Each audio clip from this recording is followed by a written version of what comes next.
Meus queridos irmãos e irmãs da Associação Assistencial Espírita Mestre de Amor, Ponta Grossa, Paraná, boa tarde. Hoje, no dia 9/2 de 2022, às 4 horas, nós estamos muito felizes pelo convite do nosso querido Maurício, do nosso querido Sérgio Eclin. Desejo a vocês paz, luz e proteção. Hoje, de uma forma assim muito especial, nós gostaríamos de, sob a inspiração de Jesus, com as bênçãos dos mentores espirituais, fazermos uma reflexão, tanto para nós como aos nossos queridos ouvintes. Escolhemos esse livro maravilhoso desse espírito maravilhoso também, né? Amélia Rodrigues, Espírito, pela psicografia de Divaldo Pereira Franco, e o tema é E para todo sempre. É o último capítulo desse livro, ao qual, antes de nós iniciarmos, gostaríamos de convidar a todos para o copo com água,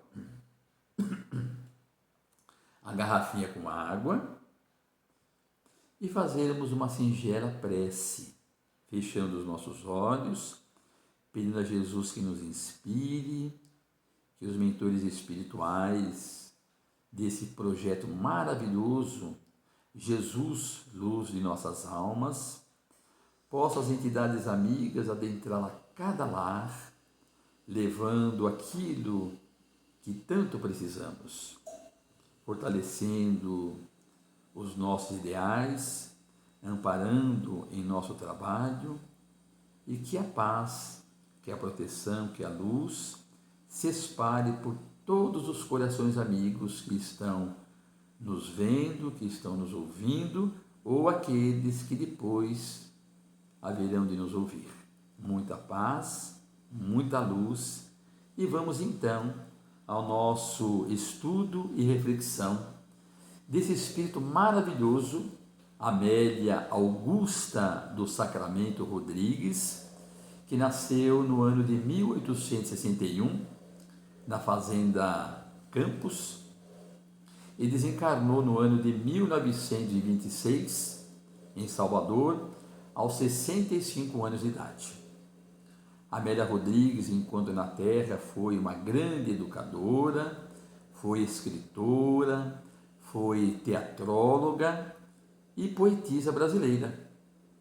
E no ano de 1969 trouxe a primeira obra espetacular, essa obra que traça momentos preciosos da vida do Cristo enquanto aqui na Terra, o livro intitulado Primícias do Reino. Se eu não me engano, né? Através da psicografia de Divaldo, ela já nos brindou com 10 obras. Dentre elas, essa obra, então, intitulada Até o Fim dos Tempos.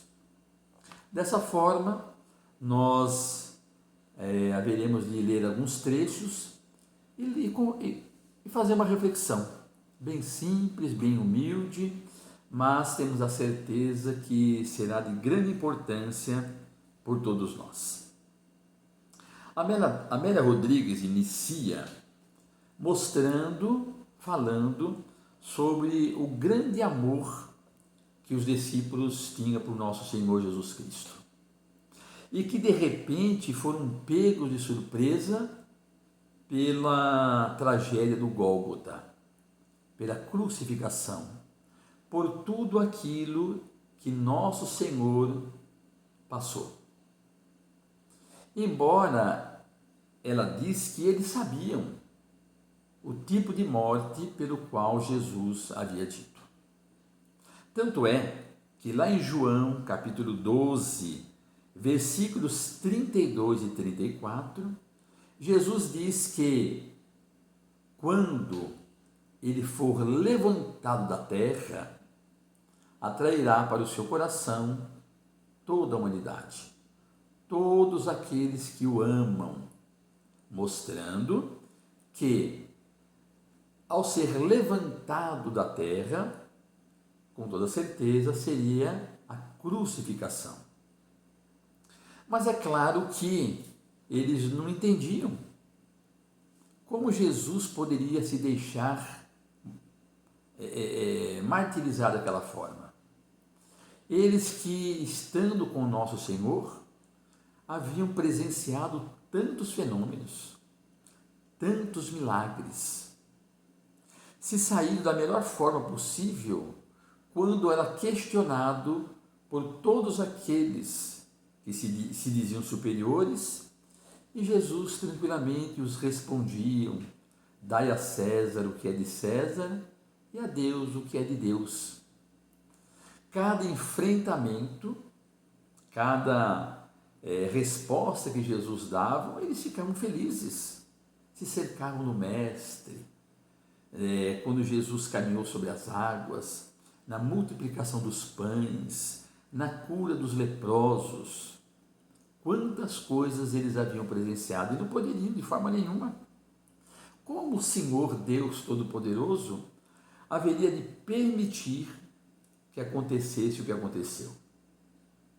E a Amélia Rodrigues narra, que eles ficaram surpresos porque alguns dias Jesus havia entrado triunfante em Jerusalém, sobre um burrinho, ao qual eles se espalhavam as flores, os galhos, domingo de Ramos, aplaudindo Cristo, querendo tocá-lo, agradecer por uma cura, pelo milagre. E logo depois, Jesus ele é preso, ele é condenado, Pilatos lava as mãos, oferece alguém que está preso, alguém que não correspondia às questões da época, e o povo escolhe Barrabás, o malfeitor, para ser liberto. Desculpe. Como é que podia ser? Libertaram, deram a liberdade a Barrabás e prenderam Jesus, permitindo que ele seria crucificado. Jesus, o pacificador. Era uma coisa assim que os aterrorizou. Atemorizou.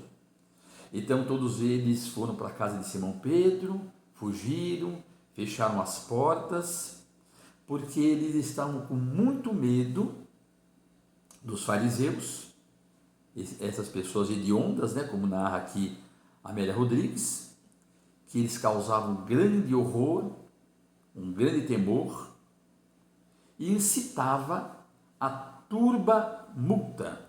O que é a turba multa? É uma multidão em desordem, que, sendo direcionadas, dirigidas pelos judeus, poderiam eles tranquilamente fazer o que eles pediam: matar todos aqueles que estavam seguindo o meigo Rabi da Galileia. Mas, após o temor, após aquelas dúvidas, aquelas incertezas, haverá de chegar até eles, como narra Amélia Rodrigues, a notícia chegou-lhes como uma ode cantada ao longe, quase real, um poema lírico, destinado ao canto. E Maria Madalena diz assim: eu vi, declarou esfogueado e ofegante. Maria de Madalena, ao retornar do sepulcro cedido por José de Arimateia, para onde fora preparar o corpo de Jesus. Então, ela entra no túmulo, não vê o corpo sobre o túmulo, e um anjo lhe diz: Maria, Jesus a quem procurais ressuscitou dos mortos, ele não está aqui. Ela não entendeu, saiu atemorizada. Lá fora ela encontra o meigo Rabi da Galileia. É uma explosão de alegria. Veja, gente, Jesus ressuscitado. E Maria lembra que estava junto da mãe de outras mulheres que acompanharam até o momento final, quando tiraram o corpo da cruz. Como poderia ser isso? Jesus ali na frente dela, não havia dúvida alguma. E ele diz assim: vai até os meus discípulos e lhes diga que eu haverei de conversar com eles. É uma grande alegria, uma grande felicidade. E ela vai, sem pensar que eles haveriam de duvidar. Mas ela vai. Chegando lá, ela conta o que aconteceu e ele simplesmente diz assim, né? Essa notícia não se enquadrava no roteiro do desastre acontecido há poucos. Não seria possível. Eu acho que aconteceu alguma coisa com Maria. Você deve estar iludida. Você não deve ter visto ele. Mas a questão pior é assim. Ademais, a informação chegava-lhes por uma mulher não credenciada. Por quê? Porque os 11, né, ainda lembravam dos erros praticados por Maria Madalena. E todo mundo conhece a história, né? Pelo que realizou Maria de Madalena. Jesus a perdoou, Jesus a amou e pediu que eles fizessem o mesmo. Mas, no entanto, eles lembravam de tudo aquilo de ruim que Maria havia feito. E isso é interessante para que nós também possamos aprender com a mensagem do Cristo, de não sairmos julgando aqueles que muitas vezes chegam à casa espírita com o passado comprometido. Porque todos nós que chegamos à casa espírita temos os nossos erros passados, se não desta vida, da vida anterior. Então existem mensagens de que pessoas, por exemplo, assistiam a preleção de alguém que estava lá no púlpito, ou alguém que estava aplicando passe, ou alguém que estava trabalhando na casa espírita, e os frequentadores indo lá sabendo do seu passado. Fala, nossa, ele fez tantas coisas e agora está aplicando passe? Ou está expondo alguma passagem do Evangelho? Ou dando atendimento aqui e ali? Veja que nós temos, né, que extirpar dos nossos corações o passado do outro e aceitá-lo com todo amor e carinho. Então os discípulos não aceitavam. Não aceitavam por ela ser mulher e por ter o passado comprometido. E diziam, ele poderia ter aparecido a Pedro, poderia ter aparecido a João, a sua própria mãe, mas a você? Não, eu não acredito. Nós não acreditamos. Pois bem, embora as dúvidas, as incertezas, né, ele vier ensinar o significado real do triunfo, que é a autossuperação que constitui a autoliberação de tudo. Apesar disso, o apego à forma, as garantias para o futuro, qual futuro? Predominam na economia social dos homens terrenos, dos homens terrestres. Ou seja, nós somos muito apegados ainda às coisas materiais. Nós ainda temos que evoluir muito, porque a mensagem do Cristo, ele veio ao mundo para dar testemunho de tudo aquilo que existe no código divino, mas nós somos muito apegados às coisas materiais, muito apegados. Nós vamos lembrar de Saulo. Saulo era a esperança do povo judaico, muito inteligente, era um doutor da lei. No primeiro momento, na primeira parte do livro, Paulo Estevão, ele errou muito, mas vejo que em apenas uma existência ele renunciou ao nome, ele renunciou à sua riqueza, ele renunciou ao seu saber, renunciou à família, se impregnou de humildade, de amor e seguiu os passos do Cristo, com o nome de Paulo. Até o nome ele mudou. numa existência, em apenas uma existência, teve os seus equívocos, mas teve os seus acertos e se ascende às regiões sublimes. Então, Jesus, diz Amélia Rodrigues, veio dar testemunho, viver a total entrega a Deus. Não poderia então ser compreendido.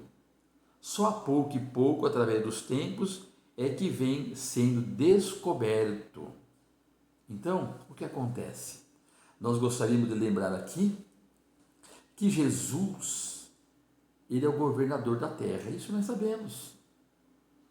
Jesus, ele nos recebeu com o seu amor, com o seu carinho, das mãos de Deus, porque nós viemos de um outro lugar, onde muito erramos, e Jesus afirmou que estaria conosco sempre, que das ovelhas que o Pai lhe confiou, nenhuma haveria de se perder.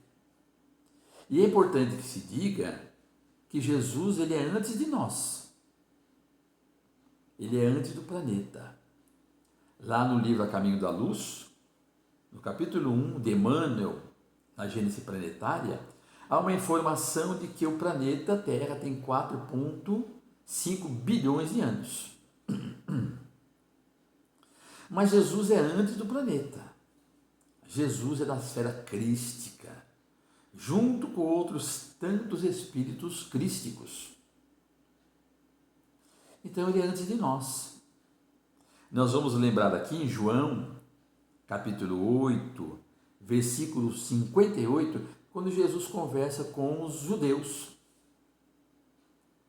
E os judeus não aceitam. E Jesus diz assim: eu testifico de mim, porque eu e o Pai somos um. Se eu falo isso é porque é verdade. Eu venho da parte da verdade. Eu venho da parte de Deus. Mas vós não conheceis.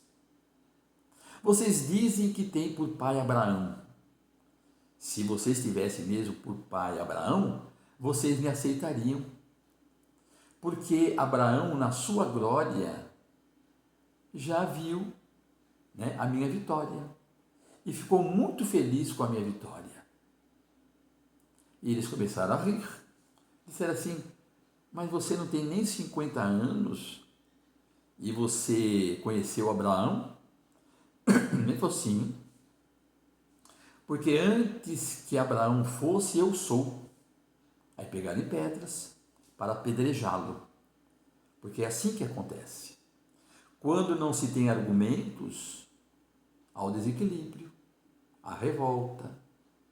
Então a gente parte para a agressividade verbal e também nas atitudes.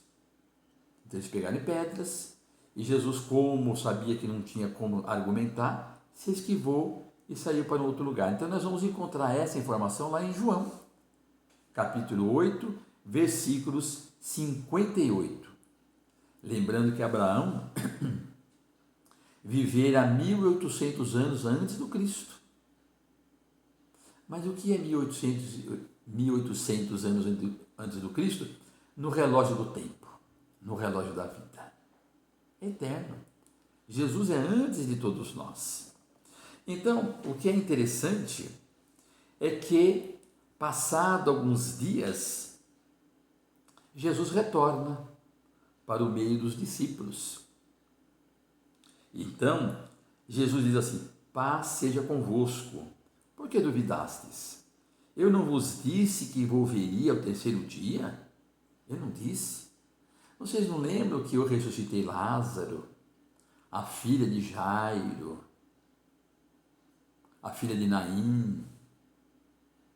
Vocês não viram tantas coisas que nós realizamos e vocês duvidam ainda da minha palavra? Pois eu estou aqui, mostrando a todos vocês: exultai e porfiai pelos caminhos da esperança em uma boa nova sem fim. Olha que interessante, e sem fim. Por isso que esse livro aqui chama-se Até o Fim dos Tempos, e a mensagem é: e para todo o sempre. Que Jesus estará conosco. Mas passado alguns minutos ele desapareceu. e a sala voltou ao silêncio de antes, nunca mais, porém, atemorizante, porque a partir daquele momento eles tiveram a certeza de que a vida continua, de que, apesar de tudo aquilo que fizeram com o mestre, ele volveu ali em túmulo. E nós lembramos, né, no capítulo 17 de Mateus, no Monte Tabor, na Transfiguração, quando Jesus levou-os lá para cima, Pedro, João e Tiago, e que em altas horas materializou-se Moisés e Elias. Eles não sabiam o que era, mas pelas conversas, pelo diálogo, não se sabe o que foi falado. Tanto é que Simão Pedro diz assim: Senhor, bom que nós estejamos aqui, porque assim faremos, né, uma tenda para você, para Moisés e para Elias. Logo depois uma luz os envolve, eles caem por terra, Jesus os toca e diz: vamos voltar. Então, já provando que existe a possibilidade da materialização, deles verem, deles enxergarem. E agora eles estão muito felizes pelo retorno de Jesus, mostrando que a vida continua, que esse foi o ensino derradeiro aos discípulos, aqueles que haveriam futuramente de entregar a própria vida por amor a Jesus. Mas Tomé não estava ali, como diz Amélia Rodrigues. Quando Tomé retornou, foi informado e recalcitrou: não posso crer, vocês estão delirando. Vocês não devem estar com a cabeça certinha, não. Alguma coisa está acontecendo errado. Imagina que Jesus, eu vi que ele morreu, foi crucificado, foi sepultado. Deus não fez nada por nós nem por ele, nos abandonou. E agora vocês estão dizendo que ele voltou? Isso é impossível. E eles então entreolharam-se, como diz a Amélia Rodrigues, né? Os irmãos entreolharam-se desencantados. Como nós vamos provar a ele? Não tem como provar a ele, né? No entanto, 8 dias depois, enquanto meditavam na mesma sala, com as paredes trancadas, olha que interessante, uma laje perfumada invadiu o recinto e uma claridade diamantina vestiu as sombras que ali pairavam com delicada luz, dentro da qual, esplendente e nobre, ele surgiu. A voz doce, profunda, penetrou os ouvidos dos 11 sobreviventes, que tremiam de emoção como se fosse uma balada envolvente de despertar que os enternecia. Jesus sabia das suas dúvidas, sabia das suas fraquezas, mas ele sabia também, como um bom professor, que os seus ensinamentos não seriam em vão, que a semente que ele havia jogado em cada coração haveria de brotar e se tornar uma árvore frondosa, poderosa, que haveria de enfrentar os maiores vendavais, como eles vão enfrentar. Nada mais haverá de atemorizar, eles se entregarão de corpo e alma por amor a Jesus, pelo grande carinho a Jesus. Mas estavam os 11 agora, né? Então ele chama Tomé e diz assim: Tomé, vem aqui. Você não estava aqui, né? Eu falei a vocês que eu voltava. E eu voltei e me apresentei aos seus amigos, aos meus discípulos, a todos vocês que eu amo. Mas você duvidou, não foi? Então vem aqui. Coloca o teu dedo aqui nas minhas chagas, nas minhas mãos, aqui onde teve a lança, nos meus pés. Pode vir, Tomé. Você vai ver que sou eu mesmo. E aí Tomé, atemorizante, foi e gritou: creio, eu agora creio, perdoai a minha incredulidade. Jesus olhou e disse: credes, né? Ele repostou suave, porque vistes. Bem-aventurado, porém, aquele que não viu e acreditou.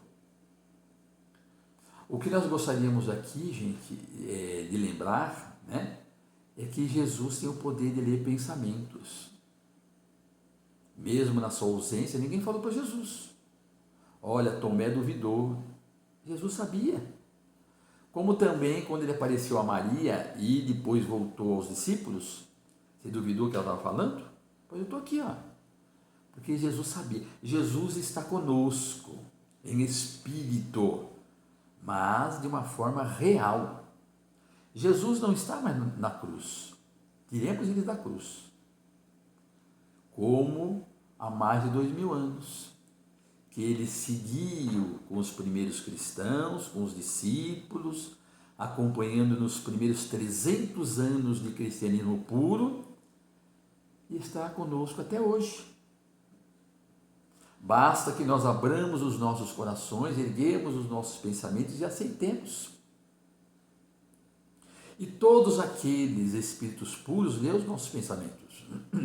Eu gostaria de lembrar aqui, né, já que nós estamos falando dessa grandiosa obra e do nosso Divaldo, eu gostaria de lembrar assim, uma passagem que Divaldo conta, né, que os irmãos poderão também lá no YouTube, eu ouvi de uma palestra do Divaldo, né, que ele conta que no ano de 1948, lá em Pedro Leopoldo, 1948, e Chico Xavier estava com 38 anos. E Divaldo, como nasceu no ano de 1927, dia 5 de maio, né? Divaldo na época tinha 21 anos. Estava lá numa reunião, quando o Chico vai para casa, e o Chico chega perto de uma roseira de flores e começa a conversar. E Divaldo diz assim, eu não falei, mas eu pensei assim, Chico deve estar com um problema de desvario mental. Problema mental. Mas não falou nada. Pois bem, 28 anos depois, no ano de 1976, quando Divaldo já havia se tornado, né, um grande palestrante, mundialmente conhecido, e vez que outro ele ia a Uberaba, porque em 1976, Chico já estava em Uberaba. E lá ele vai fazer uma preleção. E depois da preleção ele vai conversar com o Chico. E Divaldo fala assim, Chico, você nem imagina sobre as experiências que os americanos estão realizando com as plantas. Sabe, Chico, as plantas possuem sensibilidades, elas são portadoras de energias, elas nos ouvem. Daí ser importante conversar com as flores, quando nós conversamos com ela de forma carinhosa, meu amorzinho, eu lhe amo, eu passo a mão nelas, coloca água, elas ficam muito felizes e elas recebem aquela energia e se fortalecem. Aí Divaldo diz assim, o Chico diz assim a Divaldo, Divaldo, você lembra que lá na minha casa, 28 anos atrás, eu estava conversando com uma roseira, né? E você achou que eu estava com um problema mental? É interessante isso, porque Chico não chamou a atenção dele, não falou nada para ele. Esperou o tempo passar, né? O tempo passou, e aí ele diz agora para o Chico, para o Divaldo, Divaldo, então, tá vendo? Então, André Luiz também relata, né, que quando nós desencarnarmos, nós temos que ficar muito atento com os nossos pensamentos no mundo espiritual. Por isso que já é bom aqui na Terra nós irmos policiando, porque no mundo espiritual nós seremos chamados a atenção constantemente. Mude o seu modo de pensar, mude o seu modo de ver as coisas. Nós estamos aqui num outro mundo em que se faz necessário a boa conduta, iniciando pelos pensamentos. Então, Jesus então diz a eles, né? Diz a ele, credes, bem-aventurado, porém, aquele que não viu e acreditou. como outros tantos que se tornaram seguidores de Jesus, do Cristo, sem terem visto ele. Como hoje muitos cristãos, né? Em particular os espíritas, que procuramos seguir à risca os seus ensinamentos. E dessa forma Jesus, né, na sua voz emoldurada de luz cambiante, dissertou: Ide e amai, espalhando o Evangelho por toda parte e para todos os povos, como os nossos irmãos lá de Ponta Grossa, né? Outros tantos que através desse meio de comunicação, do YouTube, do Facebook, dando oportunidade às reflexões do Evangelho do Cristo, a poder falar, a divulgar a boa nova, a mensagem do Cristo. Lembrando sempre que o primeiro ensinamento é amai-vos uns aos outros. E o segundo é instruí-vos, como consta nessa maravilhosa obra, que é o Evangelho segundo o Espiritismo, no capítulo 6, o Cristo Consolador, item 5, quinto parágrafo. Espíritas, amai-vos, eis o primeiro ensinamento. Instruí-vos, eis o segundo. Lembrando, né, que o que Jesus mais pede a todos nós é a boa conduta. Ele diz assim: nunca temais, tendes os recursos para a transformação do mundo, iniciando-a em vossa modificação, na sua reforma íntima, procurando fazer com que o reino de Deus desabroche em teu coração, na sua intimidade, que muitas das vezes, como nos diz as entidades amigas, o único evangelho que as pessoas haverão de ler serão a nossa conduta, a nossa transformação em palavras e em atitudes. Amai em qualquer circunstância, esse é o dever. É o amor começado pelo Cristo, né? Senhor, perdoai-lhes porque não sabem o que fazem. E os discípulos todos amaram da mesma forma que Jesus nos pedia. Paulo também, São Francisco de Assis, Divaldo Franco, Chico Xavier, Amélia Rodrigues, Bezerra de Menezes, Eurípides de Barçanufo, Caio Barechútio, Jesus Gonçalves, Jerônimo Mendonça, outros tantos inúmeros. Madre Teresa de Calcutá, Albert Schweitzer, Mohandas Karamchand Gandhi, quantos? Mesmo Gandhi, que não era cristão, era hindu, mas também tinha um grande amor pelo seu próximo, pelo bem e pela retidão. E Jesus diz assim: eu seguirei convosco e vos aguardarei por todo sempre. Então Jesus está sempre presente. Depois de ter dito isso, diluiu-se em suavidade tal que permaneceriam indelevelmente as lembranças daquele momento inigualável. Dessa forma, nós gostaríamos de encerrar lembrando uma passagem dessa monumental obra há 2000 anos, quando numa certa madrugada, Públio Lentulus vai procurar Jesus por conta da sua filha leprosa Flávia, o orgulhoso senador. E então ele escolhe falar com Jesus pela madrugada para não ser visto por ninguém. E dentre tantas coisas que Jesus conversou, que eles conversaram, tem um momento que Jesus diz assim para ele: senador,